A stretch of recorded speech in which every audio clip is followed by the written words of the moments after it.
Со затоплувањето на времето македонските градови, пред се Скопје и Тетово, повеќе не се наврват на листите најзагадени во светот, но дали кога повторно граѓаните ќе морат да ги затоплуваат домовите, ситуацијата ќе остане иста или повторно смогот ќе ги задушува овие градови, за власта останува непознато. За да видиме, ќе треба да почекаме да дојде октомври, кога ќе започнат мерењата, вели заменик министерот за животна средина Јани Макрадули.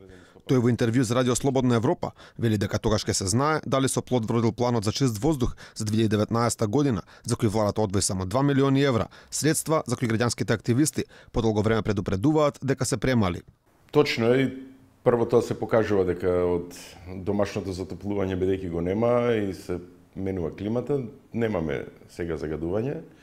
освен во само еден ден, например во месец април, тука кај ректоратот, бидејќи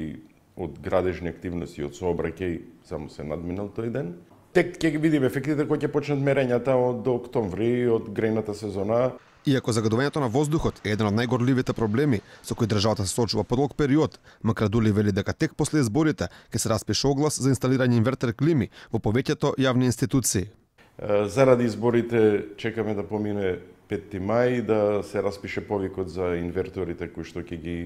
инсталираме во повеќе јавни институции, пред се градинки, основни училишта и здравствени домови. Според Светската здравствена организација, смртност од последици од загаdeниот воздух во Македонија е над 125 лица на 100.000 жители, повеќе од двојно повисок од европскиот просек, кој е 60 прерани смртни случаи годишно на 100.000 жители.